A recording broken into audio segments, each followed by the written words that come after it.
మాజీ జిల్లాకు చెందిన విద్యుత్ శాఖ మంత్రి అంటే దానికంటే పవర్ లేని పవర్ మినిస్టర్ అంటే మంచి జగదీష్ రెడ్డి అనే వ్యక్తి తలకాయ కింద పెట్టిందంటే బయట లేవడు. ఎవరైనా నమస్కారం పెడితే సొంత పార్టీ నాయకులు, ఎమ్మెల్యేలు, ఆఫీసర్లు ప్రతి నమస్కారం పెట్టే సంస్కారం లేని అవినీతి పరుడు. 3 మర్డర్ కేసులు ముద్దాయిగా 16 సంవత్సరాలు జైలు వ్యక్తి ఇవాళ నా మీద కామెంట్ చేసి హైదరాబాద్ లో ప్రెస్ మీట్ పెట్టి మాట్లాడడం, నిజంగా అంతా కూడా నా మీద మాట్లాడడం, తెలంగాణ కోసం మంచి పదవి వదిలిపెట్టి త్యాగాలే పునాదిగా పోరాటమే ఫలితంగా ఆయన నమ్ము ఈరోజు ఆయన నా మీద మాట్లాడడం నిజంగా నేను తీవ్రంగా ఒక యాదాద్రి పార్టీలో ప్లాంట్లోనే 29,000 54,000 కోట్ల పెరిగింది. భద్రాద్రిలో 10,000 కోట్ల కుంభం. అలా సగం వాటా కేసీఆర్ కుటుంబానికి వస్తే సగం వాటా జగదీష్ రెడ్డి. ఇవాళ తినడానికి తిండి లేని వాడు, మోటార్ సైకిల్ లేని వాడు. ఇవాళ షాబాద్ మండలంలో 80 ఎకరాల ఆమోదులో 80 ఎకరాలు అంటే 40 కోట్ల ఎకరం వేసుకుంటే 3,000 కోట్ల ఆస్తి. ఆయన ఉండే ఇల్లు నాగారంలో 50 కోట్ల ఇల్లు. 3 మర్డర్ కేసులు ఉంటే మొన్న ఒక మర్డర్ కేసులో కొట్టేసిండు. ఆయన గ్రామ బహిష్కరణ వాళ్ళు సూర్యాపేట నల్గొండ జిల్లాకెళ్ళి కూడా గతంలో బహిష్కరించిన వ్యక్తి.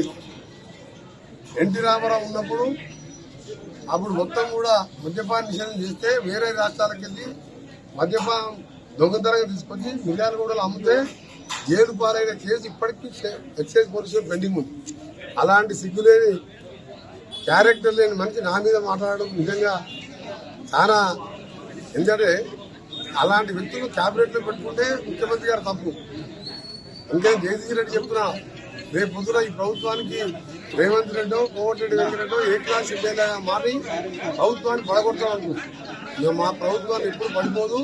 నీ 39 మందిలో పార్లమెంట్ ఎలక్షన్ తర్వాత 10 మంది ఎమ్మెల్యేలు కూడా మిగిలారు. 30 మంది ఎంపీలు. ఎందుకంటే మీకు ఒక పార్లమెంట్ సీట్ కూడా వచ్చేది కష్టం.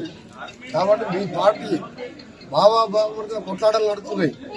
ఓవైపు బిడ్డ సంతోష్ మధ్యలో కొట్లాటలు నడుస్తున్నాయి. ఇన్ని కొట్లాటల మధ్య నీది ఒక రీజనల్ పార్టీ. భారతదేశంలో 137 సంవత్సరాలు ఉన్న చరిత్ర ఉన్న కాంగ్రెస్ పార్టీ ఎవరు ఏం చేసినా ఏం కాదు. సోనియా గాంధీ ఖర్గే నాయకత్వంలో అందరం కలిసికట్టుగా ఇప్పుడు 64 సీట్లని మీ అందరూ కూడా సగం మంది జైల్లోకి పోయేది ఖాయం. మిగిలేదు ఎవరు లేరు.